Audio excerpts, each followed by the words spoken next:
तो हम web development की शुरुआत करने वाले हैं HTML के साथ और स्पेसिफिकली बात करूं तो HTML5 के साथ। अब HTML क्या है?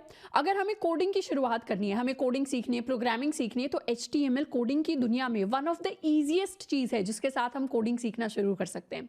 इनफैक्ट कुछ स्कूलों में तो HTML 7th-8th क्लास के अंदर सिखाई जाती है। तो इतना ईजी लेवल से हम स्टार्ट करेंगे अपने वेब डेवलपमेंट की जर्नी को। बात करते हैं HTML की फुल फॉर्म है हाइपर टेक्स्ट मार्कअप लैंग्वेज। यानी ये एक ऐसी लैंग्वेज है जो मार्कअप लैंग्वेज की तरह काउंट होती है। मार्कअप लैंग्वेज यानी HTML बताता है कि एक वेबसाइट के ऊपर जितनी भी चीज़ें लिखी हुई हैं उनका क्या स्ट्रक्चर है और उनकी क्या फॉर्मेटिंग है। मतलब अगर मैं किसी वेबसाइट को देख रही हूँ तो उसके अंदर पैराग्राफ आएगा या फिर एक बटन आएगा या फिर एक हेडिंग आएगी या फिर एक टाइटल आएगा या वहाँ पर मुझे एक इमेज यानी पिक्चर दिखाई देनी चाहिए। ये सारी की सारी चीज़ें HTML हमारे लिए हमें बनाकर देता है, एक ब्राउज़र को समझाता है कि एक वेबसाइट पर चीज़ें दिखनी कैसी चाहिए, उनकी फॉर्मेटिंग कैसी होनी चाहिए। एक चीज हमें ध्यान रखनी है, यहां हम स्टाइल की बात नहीं कर रहे, कलर की बात नहीं कर रहे, फॉन्ट की बात नहीं कर रहे, यहां हम बात कर रहे हैं कि एक्चुअली एक वेब पेज के ऊपर हमें क्या दिखेगा एंड किस फॉर्मेटिंग के अंदर दिखेगा। अब यूजुअली HTML को कोडिंग के अंदर एक हार्डकोर प्रोग्रामिंग लैंग्वेज की तरह नहीं ट्रीट किया जाता क्योंकि HTML के अंदर ज़्यादा कॉम्प्लेक्स चीज़ें नहीं होती। HTML काफ़ी सिंपल है एंड इनफैक्ट अगर आप एक बच्चे को भी सिखाएंगे तो उसे भी बहुत जल्दी प्रोग्रामिंग जो है वो समझ आने लग जाएगी अगर वो HTML के साथ स्टार्ट करते हैं। सबसे पहले बात करते हैं कि HTML एग्जैक्टली क्या करता है। अगर मैं एक नॉर्मल टेक्स्ट की बात करूं, मतलब मैंने एक सिंपल सा कोई भी सेंटेंस लिखा हुआ है, कोई भी पैराग्राफ लिखा हुआ है, तो वो कुछ ऐसा दिख सकता है। इस तरीके से मैंने एक नॉर्मल टेक्स्ट में काफ़ी सारी चीज़ें लिखी हुई हैं। अब अगर इसी टेक्स्ट के ऊपर मुझे फॉर्मेटिंग लगानी है, फॉर्मेटिंग लगाने का मतलब कि कुछ चीज़ों में मैं बुलेट पॉइंट ऐड करना चाहूँगी, कुछ चीज़ों को, कुछ वर्ड्स को मैं बोल्ड में लिखना चाहूँगी, कुछ वर्ड्स को मैं इटैलिक में लिखना चाहूँगी, कुछ वर्ड्स को मैं अंडरलाइन करके दिखाना चाहूँगी। ये जो लाइन है इसके बाद मैं अगले जो बुलेट पॉइंट्स हैं उनको नेक्स्ट लाइन में स्टार्ट करना चाहूँगी। इसको हम कहते हैं फॉर्मेटिंग, कि सारे टेक्स्ट को एक के बाद एक के बाद एक के बाद एक के बाद सारी इंफॉर्मेशन ना लिखने की बजाय हम एक फॉर्मेटेड और एक बेटर फॉर्म में अपने टेक्स्ट को या अपने डेटा को जब प्रेजेंट करते हैं। तो ये अगर एक नॉर्मल टेक्स्ट है तो इसका फॉर्मेटेड फॉर्म कुछ ऐसा होगा जिसमें शुरुआत में इस तरीके से लाइन लिखी होगी, उसके बाद मैंने बुलेट पॉइंट्स ऐड कर दिए हैं, उसके बाद मैंने जो शुरुआत का एक वर्ड है उसको बोल्ड बनाया है। और यहाँ पर अगर मैं H2O को देखूं जो कि वाटर का मोलिकुलर फॉर्मूला है, उसमें भी 2 जो है वो छोटा है, जबकि अगर आप उसको नॉर्मल टेक्स्ट में लिखेंगे तो H2 उतना ही बड़ा होगा। तो इस तरीके से कौन सी चीज किस तरीके से प्रेजेंट होनी है वो हमें HTML बनाकर देता है। तो एक नॉर्मल प्लेन टेक्स्ट को हम फॉर्मेटेड टेक्स्ट में कन्वर्ट करने के लिए अपने HTML को यूज करते हैं। तो एक तरीके से हम ये समझ सकते हैं कि HTML हमारे ब्राउजर को, यानी क्रोम हो गया, सफारी हो गया, एज हो गया, इन सबको रूल्स बताता है कि अपना जो प्लेन टेक्स्ट है उसको प्रेजेंट कैसे करना है। अब एक बार बात करते हैं एक नॉर्मल गूगल सर्च वाले पेज की। इस पेज पर अगर मैं राइट क्लिक करूं तो मेरे पास काफी सारे ऑप्शंस आते हैं। ये सारे ऑप्शंस मेरे पास मैक के अंदर आ रहे हैं, बट अगर आप विंडोज भी यूज कर रहे हैं, लिनक्स भी यूज कर रहे हैं, तो उसमें भी अगर आप क्रोम के ऊपर हैं तो वहां आपको एक पेज सोर्स का ऑप्शन मिलेगा और एक इंस्पेक्ट का ऑप्शन मिलेगा। सबसे पहले मैं क्लिक करने वाली हूं पेज सोर्स के ऊपर, तो मुझे क्या पता चलेगा, मुझे यहां पर इस पेज का सारा कोड जो है वो मेरे लिए लिखकर आ जाएगा।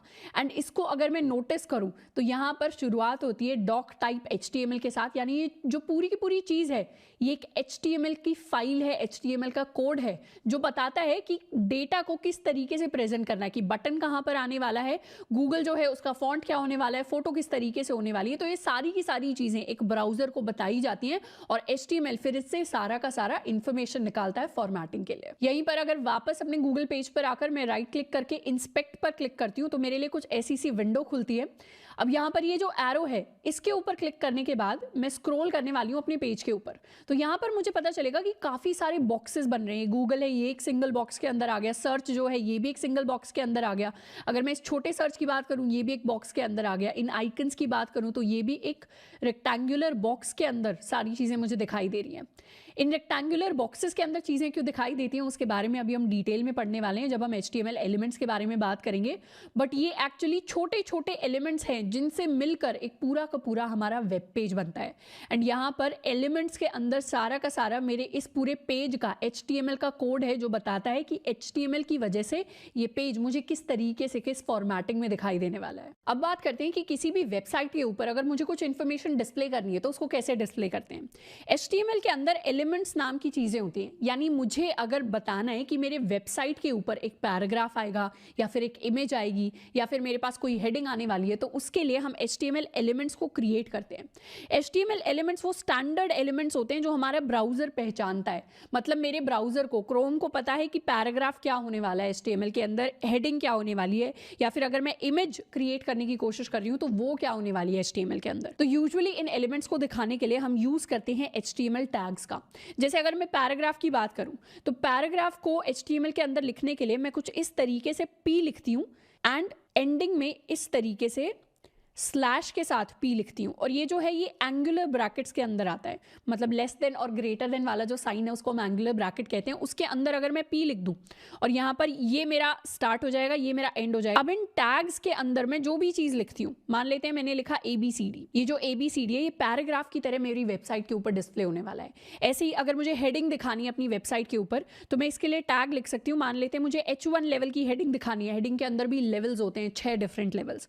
अगर मुझे H1 लेवल की हेडिंग दिखानी है तो मैं इस तरीके से लिखूंगी H1, और अंदर मैं जो भी हेडिंग लिखने वाली हूं वो एक बड़ी सी हेडिंग की तरह मेरी वेबसाइट के ऊपर दिखाई देने लग जाएगा। तो इस तरीके से डिफरेंट एलिमेंट्स को अगर मुझे क्रिएट करना है तो उनके लिए मुझे डिफरेंट HTML टैग्स को यूज करना पड़ता है, और इन टैग्स का काम होता है मेरी वेबसाइट के स्ट्रक्चर को डिजाइन करना। तो यहां से हमें बेसिक चीज ये याद रखनी है कि अगर मुझे अपनी वेबसाइट के ऊपर, अपने वेब पेज के ऊपर कुछ डिस्प्ले कराना होता है तो उसके लिए हमें चाहिए एलिमेंट्स, एंड डिफरेंट एलिमेंट्स को HTML में क्रिएट करने के लिए हम यूज करते हैं अपने HTML टैग्स का।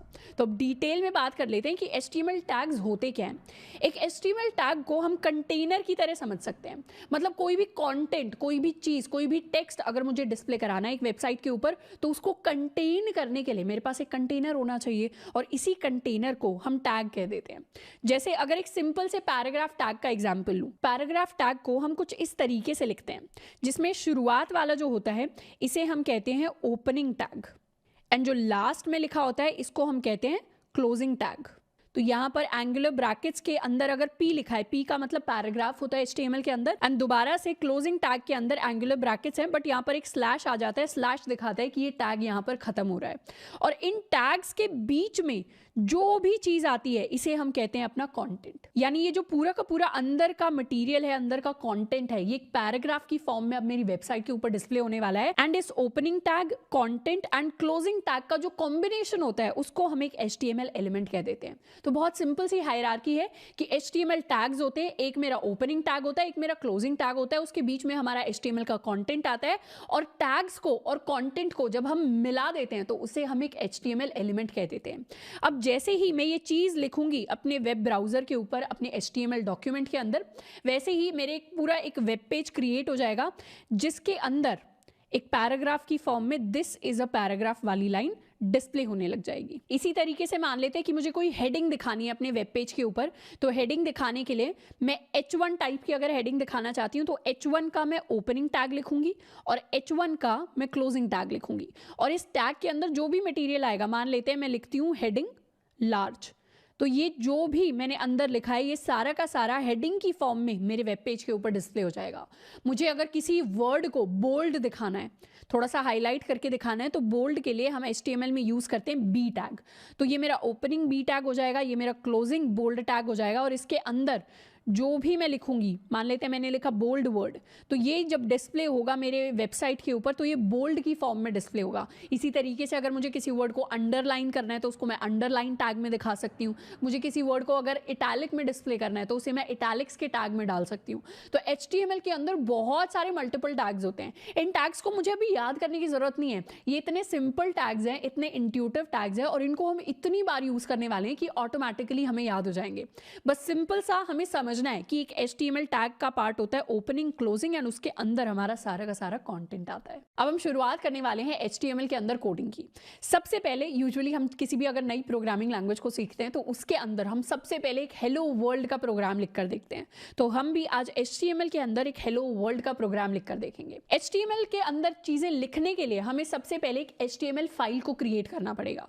तो जो विजुअल स्टूडियो कोड या कोई भी एडिटर जिसको आपने डाउनलोड किया है, सबसे पहले तो हम उसको ओपन करने वाले हैं।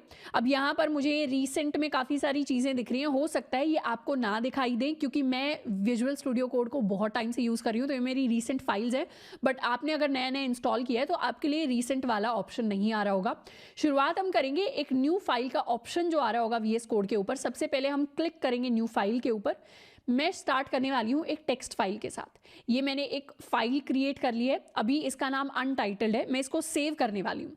इस फाइल को सेव करने के लिए मैं इसका नाम देने वाली हूँ hello डॉट, या इसको मैं कह देती हूँ hello world डॉट HTML। मैंने इसको hello world डॉट HTML के नाम से सेव किया। अब ये जो डॉट HTML है इसको हम एक्सटेंशन कहते हैं। एक्सटेंशन यानी जो लास्ट में एडेड चीज़ होती है। अगर मैं एक HTML की फाइल बनाती हूँ तो मुझे हमेशा लास्ट में डॉट HTML से ख़त्म करना पड़ेगा। अगर मैं जावा की फाइल बनाती तो मुझे लास्ट में डॉट जावा से ख़त्म करना पड़ता। C++ की फाइल बनाती, ये सारी प्रोग्रामिंग लैंग्वेजेस है, तो मुझे डॉट CPP से ख़त्म करना पड़ता। आगे जाकर हम जावास्क्रिप्ट की फाइल बनाएंगे तो हम डॉट JS से फाइल को ख़त्म करेंगे। तो इस तरीके से एक फाइल के एक्सटेंशन को देखकर ही हमें पता चल जाता है कि इस फाइल के अंदर कौन सी लैंग्वेज के अंदर कोड लिखा हुआ है। अगर पाइथन की फाइल है तो उसे हम डॉट PY से ख़त्म करेंगे। यहाँ पर डॉट HTML है यानी ये हमारी HTML की फाइल है। इसका नाम हम कुछ भी रख सकते थे, इसका नाम हम ABCD भी रख सकते थे, इसका नाम मैं अपने नाम से भी रख सकती थी, अपना कॉलेज भी रख सकते थे। यहाँ मैंने इस फाइल का नाम रखा है hello world डॉट HTML। और सबसे ऊपर VS कोड के अंदर दिख भी रहा होगा मेरा यूजर्स फोल्डर है, उसके अंदर श्रद्धा खापरा फोल्डर है, उसके अंदर मेरी ये फाइल क्रिएट हुई है। तो पूरा इस फाइल का पाथ मेरे पास आ गया है। आपके अगर विंडोज सिस्टम है तो उसके ऊपर भी पूरा पाथ आप देख सकते हैं किसी भी HTML फाइल का कि वो कहाँ जाकर क्रिएट हुई है। मैं क्या करने वाली हूँ, मैं क्रिएट करूँगी एक पैराग्राफ टैग। पैराग्राफ टैग को क्रिएट करने के लिए मैंने कुछ इस तरीके से लिखा, ये मेरा ओपनिंग टैग हो गया, ये मेरा क्लोजिंग टैग हो गया। अब यहाँ पर बीच में मैं लिखने वाली हूँ हेलो वर्ल्ड। तो इस तरीके से मैंने एक पैराग्राफ एलिमेंट क्रिएट कर दिया है पूरा, जिसके अंदर ये मेरा ओपनिंग टैग है, फिर मेरा कंटेंट है। कंटेंट में क्या लिखा है मैंने, हेलो वर्ल्ड, एंड लास्ट में आ गया मेरा क्लोजिंग टैग। मैंने कर दिया इसको सेव। अब मुझे देखना है कि इसका आउटपुट क्या आएगा। मतलब मैंने HTML फाइल बनाई है तो इस HTML की फाइल की मदद से एक वेब पेज बनना चाहिए, एक वेबसाइट बननी चाहिए। अब वेबसाइट बहुत बड़ी चीज़ होती है जिसके अंदर फ्रंट एंड आता है, बैक एंड आता है, डेटाबेसेस आते हैं, काफ़ी सारी चीज़ें आती हैं। तो यहाँ पर मैं वेबसाइट वर्ड आपकी सिंप्लिसिटी के लिए यूज़ कर रही हूँ, क्योंकि HTML से वेबसाइट नहीं बनती, HTML से हमारा एक वेब पेज क्रिएट होगा जो एक छोटा पेज होता है पूरी वेबसाइट का। अब यहाँ पर कोड मैंने लिख दिया। अब इसको रन करने के लिए मैं वहाँ पर जाऊँगी जहाँ पर मेरी ये फाइल पूरी सेव हुई है। तो मैं सर्च करने वाली हूँ अपने फोल्डर के लिए। ये मेरा फोल्डर ओपन हो गया एंड इसके अंदर अगर अब मैं सर्च करूँ hello world डॉट HTML तो मेरे पास ये मेरी फाइल आ गई है। ये फाइल इस फोल्डर के अंदर क्रिएट हुई थी एंड जैसे ही मैं इस फाइल पर डबल क्लिक करूंगी या इस पर ओपन क्लिक करूंगी तो ये मेरे लिए पूरी वेबसाइट खुल गई। मेरा जो VS कोड का पूरा कोड था, यानी ये वाला जो कोड था, इसने एक वेबसाइट क्रिएट की जो ऐसी दिखती है। ये वेब पेज इसने क्रिएट किया है जो ऐसे दिखता है एंड इसका पाथ भी मुझे ब्राउजर्स में दिख रहा होगा कि यूजर्स वाले फोल्डर के अंदर जाकर, श्रद्धा खापरा फोल्डर के अंदर जाकर ये HTML फाइल क्रिएट हुई है, ये उसका आउटपुट है। तो पैराग्राफ टैग की हेल्प से मेरी जो वेब पेज है उसके ऊपर मैं हेलो वर्ल्ड को प्रिंट करवा पाई।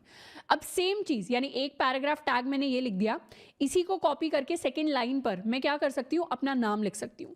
मैं यहाँ पर अगर अपना नाम लिखूँ एंड अब अगर इसको सेव करूँ, यहाँ पर तो HTML में मैंने सेव कर दिया। सेव करने के लिए मैंने कमांड S प्रेस किया है, आप Ctrl S भी प्रेस कर सकते हैं।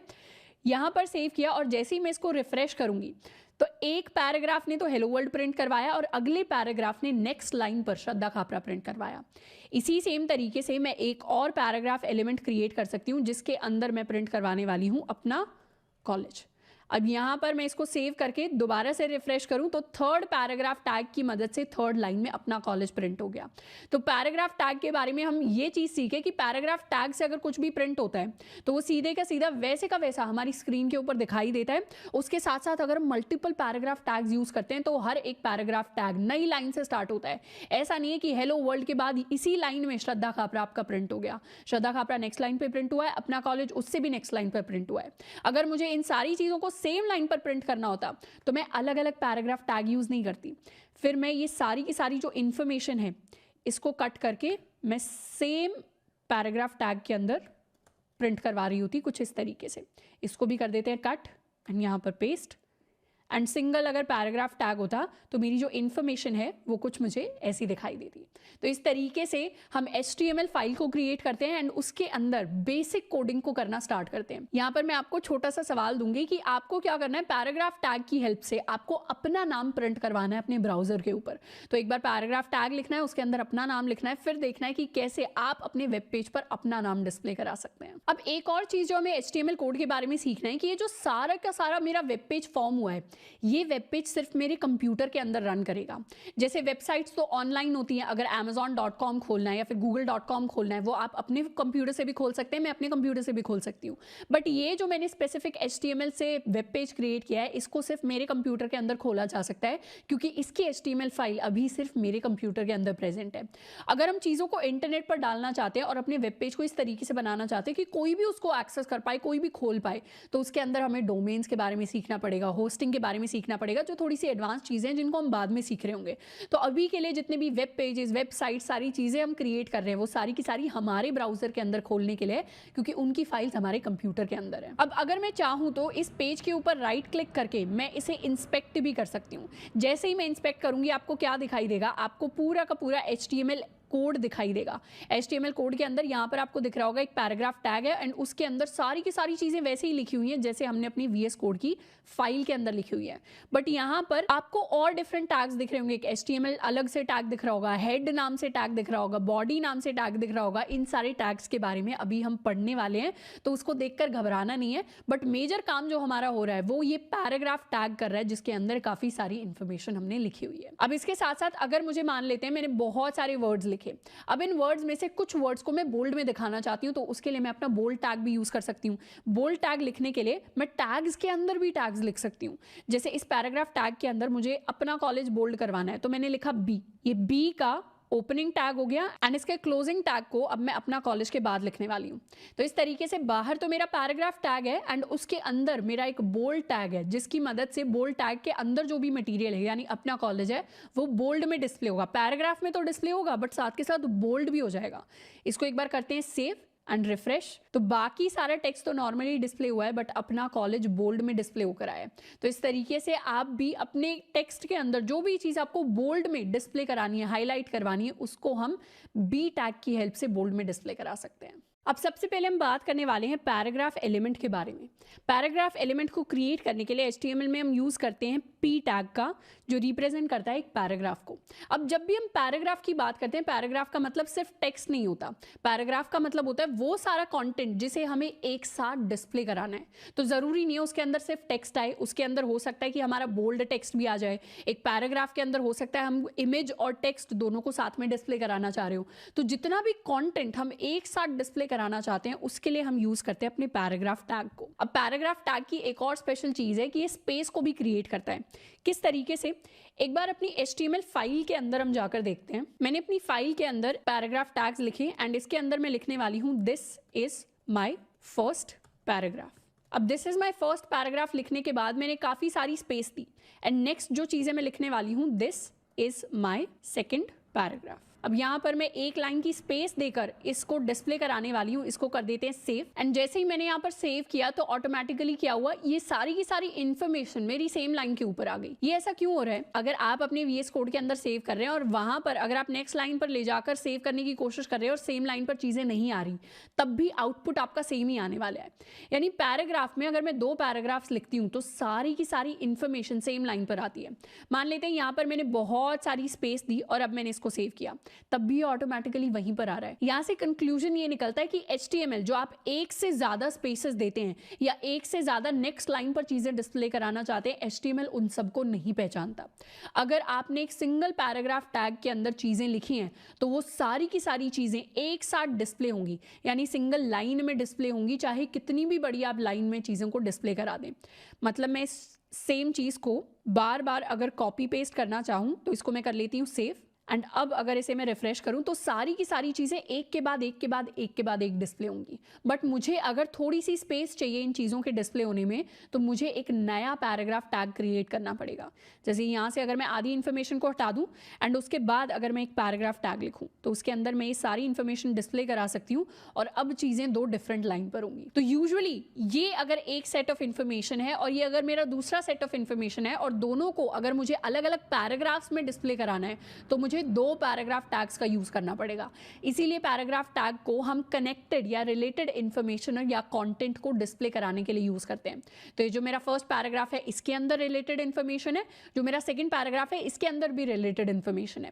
अगर आप चाहेंगे कि नहीं सिंगल पैराग्राफ टैग के अंदर मैं तो यहाँ पर इस तरीके से नेक्स्ट लाइन में चीजें लिख दूंगा और ये नेक्स्ट लाइन में ही डिस्प्ले होंगी HTML के अंदर जब मेरा वेब पेज क्रिएट होगा, तो ऐसा नहीं होने वाला। आप चाहे यहाँ पर कितनी भी एक्स्ट्रा स्पेसेस या एक्स्ट्रा लाइन दे दें, HTML उन सबको इग्नोर करता है। HTML सिर्फ टैग्स को पहचानता है। अगर पैराग्राफ टैग के अंदर चीजें लिखी हुई हैं तो एक्स्ट्रा स्पेस या एक्स्ट्रा लाइन HTML आपको ऐड नहीं करने देगा। सारी चीजों को वो इकट्ठा करके एक साथ प्रेजेंट करेगा।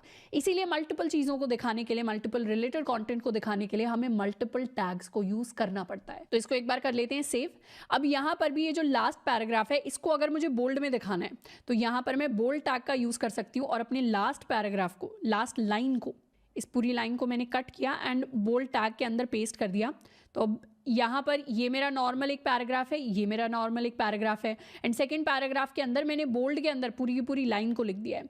अब अगर इसे मैं रिफ्रेश करूँ तो ये मेरा फर्स्ट पैराग्राफ प्रिंट हो गया, ये मेरा सेकंड पैराग्राफ प्रिंट हो गया एंड यहाँ पर जो लास्ट लाइन है वो मेरी बोल्ड में रिप्रेजेंट हो गई। एक टैग के अंदर जब हम किसी दूसरे टैग को लिख देते हैं तो इस फिनोमेना को प्रोग्रामिंग की भाषा में नेस्टिंग बोला जाता है। नेस्टिंग, और ये जो मेरे टैग्स हैं इनको हम कहेंगे नेस्टेड टैग्स। तो नेस्टिंग का मतलब होता है जब एक चीज़ के अंदर दूसरी चीज़ आ जाती है। तो एक टैग के अंदर जैसे नेस्ट होता है यानी घोंसला होता है चिड़िया का, तो उसके अंदर चिड़िया के छोटे छोटे बच्चे होते हैं। उसी तरीके से हम इमेजिन कर सकते हैं कि एक बड़ा सा टैग है पैराग्राफ वाला, उसके अंदर मैंने एक और टैग ऐड कर दिया, यानी उसके अंदर मैंने कोई छोटा बोल्ड वाला टैग ऐड कर दिया, इमेज का टैग ऐड कर दिया या कोई और टैग ऐड कर दिया, तो वो मेरा नेस्टिंग का फिनोमेना बन जाएगा। तो इन्हें हम अपने नेस्टेड टैग्स कहेंगे। नेक्स्ट एलिमेंट जिसके बारे में हम HTML के अंदर सीखने वाले हैं ये हमारे हेडिंग एलिमेंट्स। यानी अगर मुझे अपने पेज के ऊपर डिफरेंट हेडिंग्स क्रिएट करनी होती हैं तो उसके लिए ऑलरेडी टैग्स हमारे पास होते हैं। हमारे पास 6 डिफरेंट हेडिंग टैग्स होते हैं HTML के अंदर। इन्हें हम H1 से लेकर H6 तक लेकर जाते हैं। यानी एक टैग होता है मेरा H1 जो डिस्प्ले करता है सबसे बड़ी हेडिंग, यानी इसके अंदर जो भी चीज़ आप लिखेंगे ABCD अगर मैंने लिखा तो ये सबसे लार्जेस्ट साइज में डिस्प्ले होगा हेडिंग की टर्म्स में। दूसरा टैग होता है मेरे पास H2, तीसरा टैग होता है H3, चौथा टैग होता है मेरे पास H4, पांचवा होता है मेरे पास H5 एंड 6 टैग मेरे पास होता है H6। एंड ये साइज में नीचे की तरफ डिक्रीज होते चले जाते हैं। मतलब अगर आपको सबसे छोटी हेडिंग देनी है तो वो H6 में आएगी और सबसे बड़ी हेडिंग देनी है तो वो मेरे पास H1 में आएगी। तो ये 6 different levels of section headings को रिप्रेजेंट करते हैं। इसका एक एग्जांपल हम कैसे देख सकते हैं कि हेडिंग किस तरीके से रिप्रेजेंट होती है। अगर मैं अपने ब्राउजर के ऊपर जाऊं और मान लेते हैं मैंने एक पेज खोला एवेंजर्स विकिपीडिया के नाम से, मैंने इस पेज को खोला। अब इस पेज में ये जो द एवेंजर्स, ये जो टाइटल लिखा हुआ है ये मेरी सबसे बड़ी हेडिंग है। अब इससे छोटी हेडिंग क्या होगी, ये तो मेरी सबसे बड़ी हेडिंग हो गई, मेरी एक लेवल छोटी हेडिंग हो जाएगी ये प्लॉट, उसी सेम लेवल पर ये कास्ट आ जाएगी। तो H1 हेडिंग के अंदर अगर मुझे लिखना है तो मैं अपने मेन टाइटल को लिखूंगी, उसके बाद नेक्स्ट जो सबसे बड़ी हेडिंग है यानी ये जो प्लॉट हो गया या फिर ये जो कास्ट हो गया इसको मैं H2 के अंदर लिखूंगी। अब H2 के अंदर भी अगर मुझे और कोई सब हेडिंग देनी है तो उसे मैं H3 में लिखूंगी। एंड इस तरीके से डिफरेंट लेवल्स ऑफ हेडिंग को हम क्रिएट करते हैं। जैसे अगर मैं अपनी HTML फाइल की बात करूं तो यहाँ मैं लिख सकती हूँ H1, ये मेरा ओपनिंग टैग हो गया, ये मेरा क्लोजिंग टैग हो गया। अब इसके अंदर मैं अपनी मेन हेडिंग को लिख सकती हूँ। ये है मेरी मेन हेडिंग, मान लेते हैं मेरी मेन हेडिंग है एवेंजर्स। तो इस तरीके से मैंने अपनी मेन हेडिंग को डिस्प्ले कर दिया। अब अगर इनकी छोटी सब हेडिंग्स मुझे डिस्प्ले करनी है तो अब मैं सारी की सारी जो सब हेडिंग्स होंगी उनको H2 के अंदर डिस्प्ले करूंगी। जैसे अब मैं अपने एवेंजर्स के नाम लिख सकती हूँ, यहाँ मैं नाम लिख सकती हूँ आयरन मैन का। अगर जिन्हें एवेंजर्स के बारे में नहीं पता, ये कुछ रैंडम नाम है जो मैं लिख रही हूँ। यहाँ पर मैं थॉर लिख सकती हूँ, नेक्स्ट लाइन में जाकर मैं हल्क लिख सकती हूँ। तो इस तरीके से अगर अब मैं अपने वेब ब्राउज़र की बात करूँ तो मेरे पेज के ऊपर जो मेन हेडिंग है वो बड़ी डिस्प्ले हो रही है क्योंकि इसे मैंने H1 में लिखा था, एंड जो H2 में लिखी गई हेडिंग्स हैं वो H1 वाली हेडिंग से थोड़ी सी छोटी है साइज में। तो H1 में हम अपनी मेन हेडिंग लिखेंगे और H2 में उससे छोटी। सेम वे में अगर मैं लिखना चाहूँ H3 में, तो यहाँ पर अगर मैं कुछ भी डिस्प्ले कराऊं तो वो और छोटे फॉन्ट में डिस्प्ले होगा। तो ये मेरी और छोटी हेडिंग आ गई है। अब H1, H2, H3 ये सारी की सारी जो हेडिंग्स है इनका अपना एक डिफॉल्ट साइज होता है। H1 वाली हेडिंग हमेशा सेम डिफॉल्ट साइज की प्रिंट होगी, H2 वाली हेडिंग हमेशा सेम डिफॉल्ट साइज में हमें पेज के ऊपर दिखाई देगी, H3 वाली हेडिंग भी सेम डिफॉल्ट साइज में हमें पेज के ऊपर दिखाई देगी। इसी तरीके से 6 हेडिंग्स के लिए 6 डिफॉल्ट साइजेस पहले से ही डिफाइंड होते हैं। एंड यूजुअली जब हम CSS लिख रहे होंगे, यानी अपनी वेब पेज का जब हम स्टाइल डिफाइन कर रहे होंगे, तो उसके अंदर हम बाकी के टेक्स्ट के लिए तो फॉन्ट चेंज कर सकते हैं, बट यूजुअली जो मेरी H1 वाली हेडिंग होती है, H2 वाली हेडिंग होती है, H3 वाली हेडिंग होती है, हेडिंग्स के लिए हम उनका फॉन्ट साइज चेंज नहीं करते, क्योंकि बाय डिफॉल्ट जब पहले से ही वो फॉन्ट साइज डिफाइन किया गया है तो हम HTML के जो बाय डिफॉल्ट रूल्स हैं उसके साथ इतना ज़्यादा नहीं खेलते। तो मैक्सिमम केसेस में हम हेडिंग्स का डिफॉल्ट साइज चेंज नहीं कर रहे होंगे, जो उनका डिफॉल्ट साइज है हम उसे वैसा ही रखते हैं। एंड अगर हमें अच्छे से अपने HTML प्रोग्राम को लिखना है तो HTML कोड के अंदर, फाइल के अंदर यूजुअली हमारे पास एक ही H1 टैग होता है। ऐसा नहीं है कि मल्टीपल H1 टैग्स को हम डिस्प्ले कराएंगे। तो H1 टैग एक ही होता है। अपने H2 टैग्स को हम मल्टीपल रख सकते हैं डिपेंडिंग अपॉन हम कौन से लेवल की बात कर रहे हैं अपने पेज के ऊपर। अब अगर मैं चाहूं तो यहाँ पर हेडिंग टैग्स मैंने लिखे हुए हैं, इनके साथ मैं अपने पैराग्राफ टैग को मिक्स कर सकती हूँ। This is a paragraph. इस तरीके से मैं एक पैराग्राफ टैग को हर एक हेडिंग के बाद लिख सकती हूँ। इसको कर लेते हैं सेव एंड इसको करते हैं रिफ्रेश। तो यहाँ पर ये मेरी मेन हेडिंग आ गई, ये आई है मेरे पास H1 की हेल्प से। उसके बाद मेरे H2 की हेल्प से डिस्प्ले होना चाहिए ये वाली लाइन। तो H2 की हेल्प से ये डिस्प्ले हुआ है, फिर एक पैराग्राफ, फिर एक हेडिंग 2, फिर एक पैराग्राफ, फिर एक हेडिंग 2, फिर एक पैराग्राफ। तो हमें सीधा देखकर पता चल रहा है कि पैराग्राफ का टेक्स्ट साइज छोटा होता है और हेडिंग्स यूजुअली पैराग्राफ के टेक्स्ट साइज से बड़ी होती हैं। अगर मैं यहाँ पर H2 की जगह H6 भी लिख देती, मतलब जो मेरी स्मॉलेस्ट हेडिंग है, इसको अगर करें सेव एंड रन, सारी हेडिंग्स फॉन्ट साइज में पैराग्राफ से बड़ी नहीं होती, बट मोस्टली हेडिंग्स जो हम यूज कर रहे होते हैं प्रैक्टिकल लाइफ में वो हमारे पैराग्राफ से बड़ी होती हैं, क्योंकि पैराग्राफ को यूजुअली अपना related content and normal text display कराने के लिए यूज किया जाता है, जबकि हेडिंग्स को जो मेन चीज होता है, जो मेन टाइटल होता है, उसको डिस्प्ले कराने के लिए यूज किया जाता है। अब सबसे पहले सॉल्व करने वाले हैं हम अपना प्रैक्टिस क्वेश्चन 1। प्रैक्टिस क्वेश्चन 1 हमें कह रहा है कि जो भी इमेज हमें दी हुई है यहाँ पर, इसे हमें रिक्रिएट करना है using are HTML tags.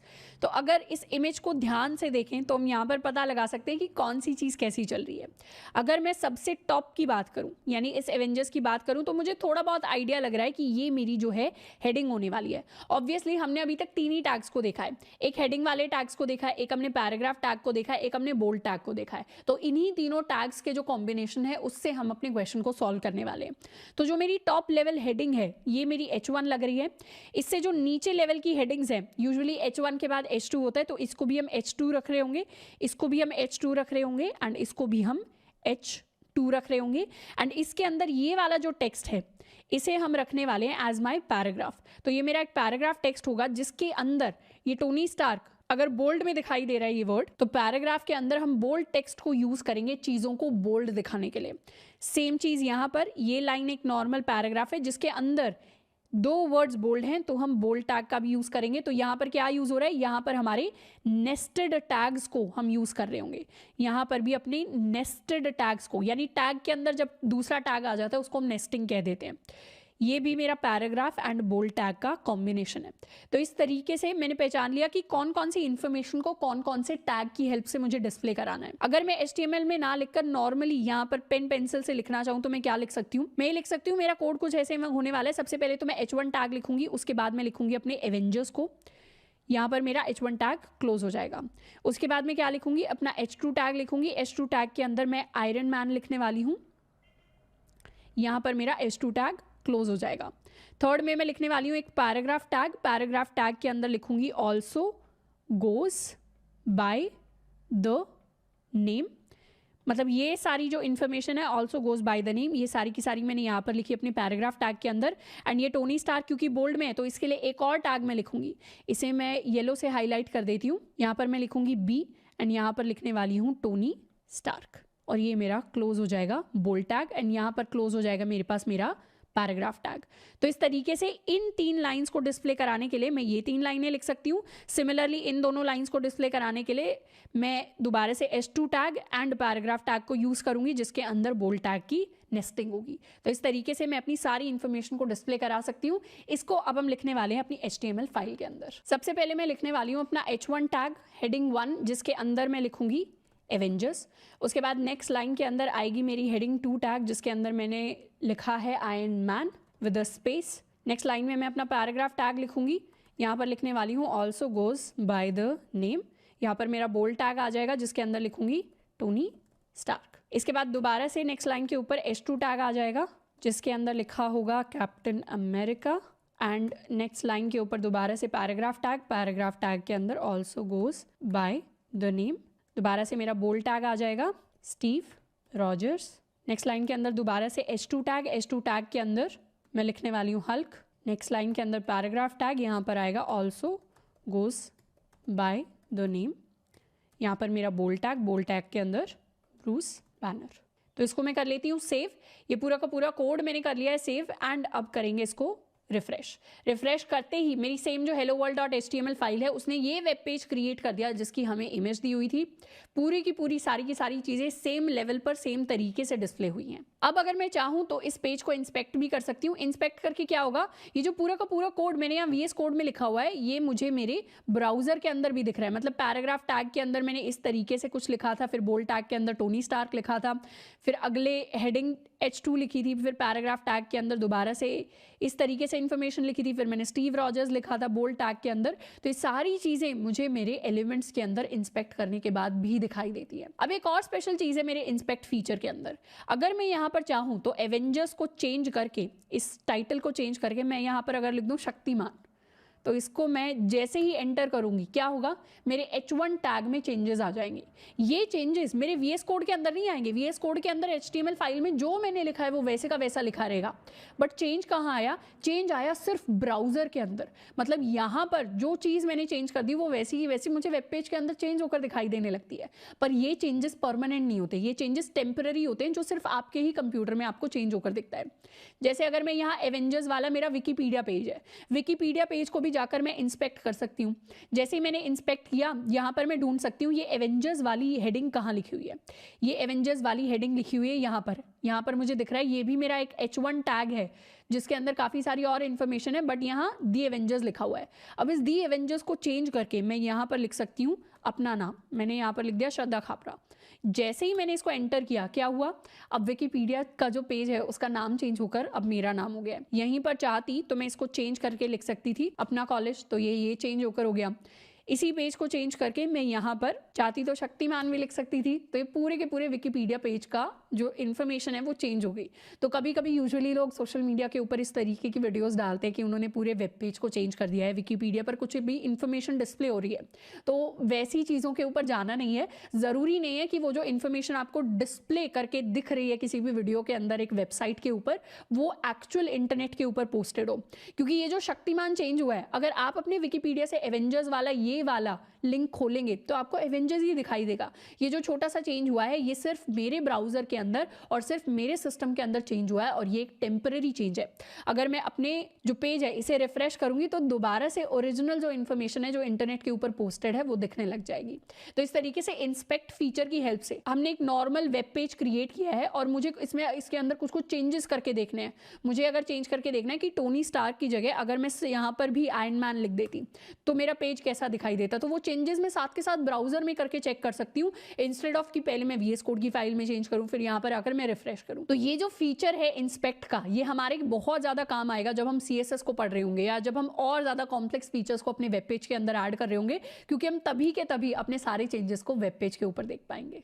Next चीज़ जिसको HTML के अंदर हम पढ़ने वाले हैं, ये है हमारा HTML का बॉयलर प्लेट कोड। HTML या किसी भी और प्रोग्रामिंग लैंग्वेज के अंदर बॉइलर प्लेट कोड कहने का मतलब होता है वो कोड जो हमेशा हम HTML का कोड लिखने से पहले अब से लिखने वाले हैं। यानी अगर हमें कोई भी फाइल बनानी है जिसके अंदर हम HTML का कोई भी कोड लिखेंगे तो उससे पहले इतना पार्ट है HTML में जिसको हमें पहले हमेशा लिखना पड़ेगा। हर एक लैंग्वेज का अपना कुछ ना कुछ थोड़ा सा बॉइलर प्लेट कोड होता है। अगर आप जावा लिखना चाहते हैं तो जावा का भी बॉइलर प्लेट होता है, C++ लिखना चाहते हैं उसका भी एक बॉइलर प्लेट होता है। तो वो एक बेसिक टेम्पलेट होता है जिसको हमें हमेशा लिखना होता है। तो इसी बेसिक टेम्पलेट या स्टैंडर्ड फॉर्मेट इसको हम कह सकते हैं, या इसको skeleton of writing HTML code हम कह सकते हैं। यानी हमारे HTML कोड का भी एक बेसिक ढांचा होता है जिसको पहले हमें प्रिपेयर करना होता है। यानी डायरेक्टली हम फाइल खोलकर सिंपल जैसे अभी तक हम टैग्स लिखते आए हैं वैसे टैग्स लिखना हमें स्टार्ट नहीं करना। जैसे शुरुआत में ही पहली लाइन में हमने पैराग्राफ टैग बना दिया या कोई और टैग बना दिया, उस तरीके से नहीं अप्रोच करना पड़ता। सारी चीज़ों को HTML में हमें सिस्टमैटिक तरीके से लिखना पड़ता है। सबसे ऊपर HTML की फाइल के सबसे ऊपर हम ये लाइन लिखते हैं। इस लाइन में हम कुछ ऐसा लिखते हैं कि एक्सक्लेमेशन डॉक टाइप HTML।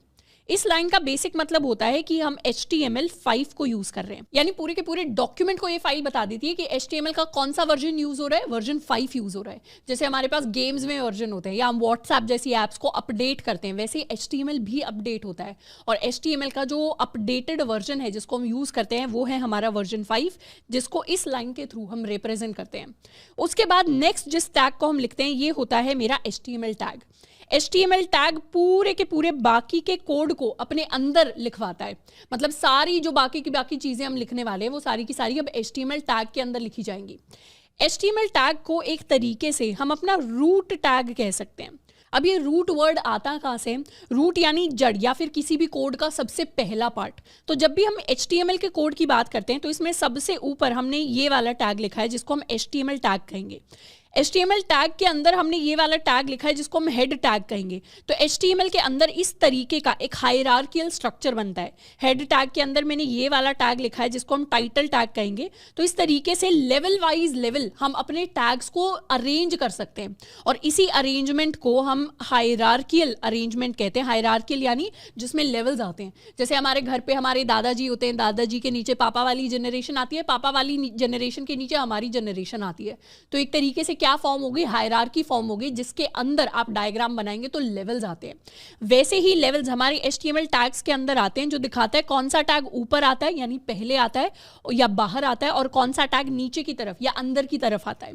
तो इसी हायरार्कियल अरेंजमेंट में जो सबसे टॉप लेवल पे बैठा होता है उसे हम रूट कहते हैं। और यहाँ पर रूट कौन हो जाएगा? यहाँ पर रूट हो जाएगा हमारा HTML टैग, क्योंकि ये फर्स्ट ऐसा वैलिड टैग है जिसके साथ हम अपने HTML कोड की शुरुआत करते हैं।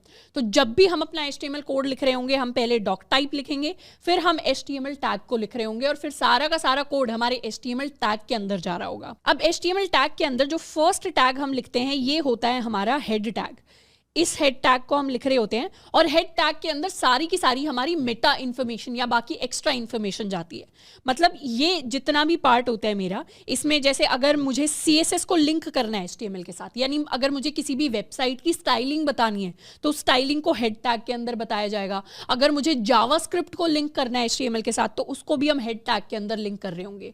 यानी जो दूसरी फाइल्स की लिंकिंग होती है या कोई भी एक्स्ट्रा इन्फॉर्मेशन होती है जो हमें ब्राउजर के ऊपर या अपने वेब पेज के ऊपर डिस्प्ले नहीं करानी बट एक्स्ट्रा इंफॉर्मेशन होनी चाहिए, उस इंफॉर्मेशन को हम अपने हेड टैग के अंदर लिखते हैं। तो इस हेड टैग को एक तरीके से हम कह सकते हैं कि इसके अंदर हम अपना मेटा डेटा स्टोर करते हैं। मेटा डेटा का बेसिक मतलब होता है डेटा अबाउट डेटा, यानी जितना भी हमारा HTML कोड है उसके बारे में एक्स्ट्रा इन्फॉर्मेशन जिसको हम स्टोर करना चाहते हैं, जैसे उसकी स्टाइलिंग कहाँ से आनी है, उसकी फंक्शनैलिटी कहाँ से आनी है। और इस हेड टैग के अंदर एक टैग है जिसको हम हमेशा अपने वेब पेजेस के लिए डिफाइन करते हैं, वो होता है मेरा टाइटल टैग। टाइटल कहने का मतलब है कि ये हमारे वेब पेज का टाइटल है। टाइटल इसको आप ऐसे समझ सकते हैं कि अगर हमें किसी भी वेबसाइट का नाम गूगल पे सर्च करना है, मान लेते हैं मैंने गूगल पे सर्च किया amazon.com, तो गूगल क्या करेगा?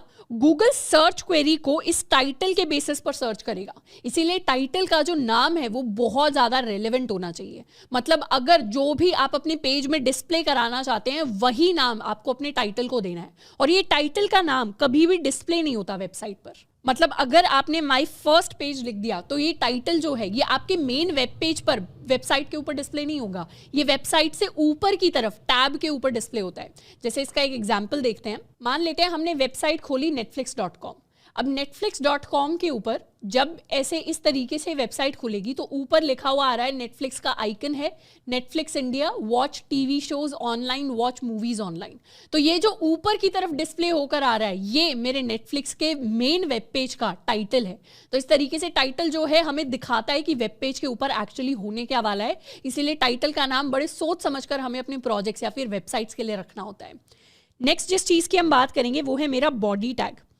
अब हम चाहें तो HTML को दो पार्ट्स में डिवाइड कर सकते हैं, एक होता है हमारा हेड टैग, एक होता है हमारा बॉडी टैग।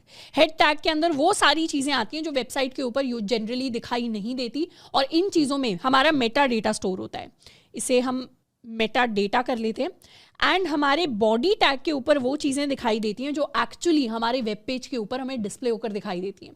जैसे अगर मुझे पैराग्राफ टैग लिखना है तो वो बॉडी टैग के अंदर आएगा, अगर मुझे हेडिंग टैग लिखना है तो वो भी बॉडी टैग के अंदर आएगा, या फिर कोई और ऐसा टैग है, जैसे मान लो आगे हम बहुत सारे टैग्स बनाना सीखेंगे, हम लिस्ट बनाना सीखेंगे, हम फॉर्म्स बनाना सीखेंगे, हम टेबल्स बनाना सीखेंगे, हम बटन्स वगैरह, इमेजेस, बहुत सारी चीज़ें सीखने वाले हैं, तो वो सारे के सारे टैग मेरे बॉडी टैग के अंदर हम लिख रहे होते हैं। तो जैसे इस पैराग्राफ टैग को हमने बॉडी टैग के अंदर लिखा है, तो एक जनरल लेआउट होता है जिसको हम हमेशा फॉलो करते हैं जब भी हम अपने HTML कोड को लिखना चाहते हैं। अब एक बार क्या करते हैं, इस HTML बॉयलर प्लेट कोड को हम अपने VS कोड के अंदर जनरेट करने वाले हैं। तो हमने एक बिल्कुल खाली फाइल बनाई हुई है classroom.html, एंड अपने VS कोड के ऊपर एक शॉर्टकट होता है इस बॉयलर प्लेट कोड को जनरेट करने का। यानी हम सिंपली क्या कर सकते हैं, हम सिंपली एक्सक्लेमेशन दबा सकते हैं। हमारा जो कीबोर्ड होता है उसके ऊपर अगर आप एक्सक्लेमेशन यानी ये वाला जो साइन होता है इसको अगर स्क्रीन पर लिखेंगे, यानी इसको अगर टाइप करेंगे, तो उसके बाद आपको कुछ ऐसे ऑप्शंस दिखाई देंगे, इनको हम एमिट्स कहते हैं। एमिट कहने का मतलब है कि ये शॉर्ट फॉर्म है। अगर आपने VS कोड के अंदर HTML फाइल है उसके अंदर एक्सक्लेमेशन लिखा तो मतलब आप VS कोड को बता रहे हैं कि मैं बॉयलर प्लेट कोड जनरेट करना चाहता हूं या चाहती हूं। और इनफैक्ट HTML आपको दिखाएगा भी कि एमिट एब्रीविएशन, कि आप इस तरीके का कुछ कोड है जिसको जनरेट करने की कोशिश कर रहे हैं। और सिंपली अब आप क्या कर सकते हैं, या तो ये जो ब्लू लाइन हाईलाइट हो रही है आप इस पर क्लिक कर सकते हैं, नहीं तो आप एंटर या फिर अपना जो हमारे मैक के ऊपर होता है रिटर्न, एंटर या रिटर्न में से कुछ भी प्रेस कर सकते हैं, नहीं तो ईजीएस्ट ऑप्शन है कि आप इस ऑप्शन ब्लू लाइन पर क्लिक कर दीजिए। तो क्लिक करने से क्या हुआ, मेरा सारा का सारा बॉयलर प्लेट कोड HTML ने, VS कोड ने ऑटोमेटिकली जनरेट कर दिया। और ये कैसे जनरेट हुआ, ये जनरेट हुआ with the help of emits. Emit क्या होते हैं, एमिट हमारी शॉर्ट फॉर्म्स होती हैं। VS कोड के अंदर प्री इंस्टॉल्ड आती हैं, या कुछ और कोड एडिटर अगर आप यूज कर रहे होंगे तो काफी कोड एडिटर्स के ऊपर प्री इंस्टॉल्ड एमिट्स होते हैं। अगर एमिट आपके VS कोड के ऊपर काम नहीं कर रहा है, या आप कोई और कोड एडिटर यूज कर रहे हैं उसके ऊपर काम नहीं कर रहा, तो कोई परेशानी की बात नहीं है। आप चाहें तो ये पूरा का पूरा जो कोड है इसको टाइप भी कर सकते हैं खुद से, तो टेंशन लेने की बात नहीं है। अगर एमिट वर्क भी नहीं कर रहा तो भी आप HTML का कोड रन कर सकते हैं। अब एमिट ने ऑटोमेटिकली ये सारा का सारा कोड जनरेट कर दिया। कैसे, एक शॉर्ट फॉर्म मैंने लिखी एक्सक्लेमेशन, उससे मेरा पूरा कोड जनरेट हो गया। तो एमिट्स हमारे बहुत काम के होते हैं, एंड आगे जाके हम और भी एमिट्स के बारे में पढ़ेंगे। अभी के लिए अपने बॉयलर प्लेट कोड पे ध्यान देते हैं। सबसे पहली लाइन मुझे बताती है कि मैं HTML5 को यूज कर रही हूँ। सेकेंड लाइन के अंदर HTML में कुछ ऐसा मुझे दिखाई दे रहा है, language lang is equal to en। इस लाइन का बेसिक मतलब ये होता है, ये जो एक्स्ट्रा लाइन आई है HTML टैग के अंदर, इसका बेसिक मतलब होता है कि हम कौन सी लैंग्वेज दिखाना चाह रहे हैं अपने पेज के ऊपर। हम इंग्लिश लैंग्वेज को यूज करना चाह रहे हैं। अब मल्टीपल लैंग्वेजेस हैं जिसको आप HTML के अंदर यूज कर सकते हैं। आप चाहें तो फ्रेंच यूज कर सकते हैं, जर्मन, पर प्राइमरीली हम इंग्लिश को यूज करते हैं। उसके बाद मेरा हेड टैग है, उसके अंदर ये 2-3 एक्स्ट्रा टैग्स आपको दिख रहे होंगे जो क्या देते हैं, जो मुझे मेटा इन्फॉर्मेशन देते हैं। मेटा इन्फॉर्मेशन यानी वो इन्फॉर्मेशन जो डेटा के बारे में ही है, ऐसी इंफॉर्मेशन जो दिखाई नहीं देती बट एक्स्ट्रा आकर स्टोर हो जाती है। तो यहाँ पर उसी तरीके की कुछ इन्फॉर्मेशन है। यहाँ पे मुझे बताया हुआ है हम कौन सा कैरेक्टर सेट यूज कर रहे हैं, कैरेक्टर सेट यानी इंग्लिश के कैरेक्टर सेट का यहाँ पे नाम लिखा हुआ है। एंड इस तरीके की और भी एक्स्ट्रा इन्फॉर्मेशन है स्क्रीन साइजेस के बारे में, जो बेसिकली मेरा व्यू पोर्ट होता है। बट ये एक्स्ट्रा चीज़ें हैं, इस पर ज़्यादा ध्यान हमें देने की जरूरत नहीं है। ये मेरा टाइटल है, उसके बाद मेरा हेड टैग खत्म हो जाता है, फिर मेरा बॉडी टैग आ जाता है। तो इस तरीके से हम अपने HTML का जो लेआउट है बेसिक उसको कर सकते हैं। एंड उसके अंदर अब बॉडी टैग के अंदर हम एक पैराग्राफ टैग लिख सकते हैं। Let's call it hello world. Hello world हमने लिख दिया पैराग्राफ टैग के अंदर, और टाइटल में हम लिखने वाले हैं my boiler plate code. Safe. अब अगर ब्राउज़र में जाकर इसे रिफ्रेश करें तो इस तरीके की कुछ चीज़ें अपीयर होंगी। मतलब जो हेलो वर्ल्ड मैंने पैराग्राफ टैग के अंदर लिखा था वो मेरी स्क्रीन पर, मतलब विंडो पर, वेबसाइट के ऊपर मुझे दिखाई देगा, और माय बॉयलर प्लेट कोड, ये वो लाइन है जिसको मैंने टाइटल के अंदर लिखा था, वो मुझे ब्राउज़र के ऊपर टैब पर दिखाई देती है। तो ये डिफरेंस होता है टाइटल और बॉडी टैग के कंटेंट के अंदर। अब जब भी हम अपना HTML कोड लिखेंगे ना, वैसे तो हम चाहें तो इसे इसी सिमिलर लेआउट के अंदर छोड़ सकते हैं, पर थोड़ी थोड़ी चीज़ें हैं जिनको हम कर सकते हैं जो हमारे कोड को और ज़्यादा रीडेबल बनाती है। जैसे एक चीज़ जो हम कर सकते हैं कि जैसे ही HTML टैग के अंदर कोई और टैग आ रहा है या किसी भी टैग के अंदर कोई और टैग आ रहा है, तो उसको हम एक टैब की स्पेस दे देंगे। यानी यहाँ पर मैं जाऊँगी और इसको थोड़ी सी स्पेस दे दूँगी, यानी मैंने टैब प्रेस किया अपने कीबोर्ड के ऊपर, एंड इन चारों को भी जाकर मैं थोड़ी सी टैब की स्पेस दे दूँगी, इसको भी टैब की स्पेस दे दी, एंड इस तरीके से क्या होगा, मेरा लेआउट बहुत सुंदर दिखेगा। सेव कर लेते हैं। तो इससे मुझे पता चल रहा है कि यहाँ पर अगर स्पेस है तो मतलब मेरा हेड टैग मेरे HTML टैग के अंदर आता है। मेटा और हेड के बीच में स्पेस है तो मतलब मेरा मेटा वाला टैग मेरे हेड टैग के अंदर आ रहा है। एंड इसी तरीके से पैराग्राफ और बॉडी टैग में स्पेस है तो पैराग्राफ टैग बॉडी टैग के अंदर आ रहा है। तो ये जो एक्स्ट्रा स्पेस हम सामने की तरफ देते हैं इसको कहते हैं इंडेंटेशन। मैं आपको लिख के भी बता देती हूँ, काफ़ी इंटरेस्टिंग वर्ड है। इसको कहते हैं हम इंडेंटेशन। इंडेंटेशन का बेसिक मतलब होता है प्रॉपर स्पेसिंग, और इंडेंटेशन एक अच्छे प्रोग्रामर की, एक एक्सपीरियंस प्रोफेशनल प्रोग्रामर की निशानी होती है कि वो अच्छी तरीके से स्पेस देते हैं अपने कोड के अंदर और कोड काफ़ी ज़्यादा रीडेबल बनता है। तो जैसे जैसे मैं अगर स्पेसिंग दूँ आने वाले चैप्टर्स के अंदर, हमें वैसे वैसे फॉलो करना है और उसी तरीके की हमारी अच्छी आदत बिल्ड होती चली जाएगी। एंड इनफैक्ट इंडेंटेशन सिर्फ HTML कोड के अंदर नहीं, चाहे हम जावास्क्रिप्ट पढ़ें, चाहे हम CSS पढ़ें, चाहे हम कोई और लैंग्वेज पढ़ रहे हो, सबके अंदर इंपॉर्टेंट होती है। अब HTML के अंदर अगर आपने इंडेंटेशन नहीं दी तो उससे क्या होगा, उससे HTML पर कोई फर्क नहीं पड़ेगा, कोड हमारा वैसे के वैसे रन करेगा। पर पाइथन जैसी लैंग्वेज, पाइथन एक लैंग्वेज होती है, उसके अंदर अगर इंडेंटेशन आपने खराब दे दी तो आपका कोड ही वर्क नहीं करता। तो वहां पर इंडेंटेशन बहुत ज्यादा इंपॉर्टेंट होती है। यहां पर कोड को रन कराने के मामले में बिल्कुल भी इंपॉर्टेंट नहीं होती, बट हाँ एक एक्सपीरियंस्ड और प्रोफेशनल प्रोग्रामर की निशानी होती है, तो उसको हमें फॉलो करते हुए चलना है।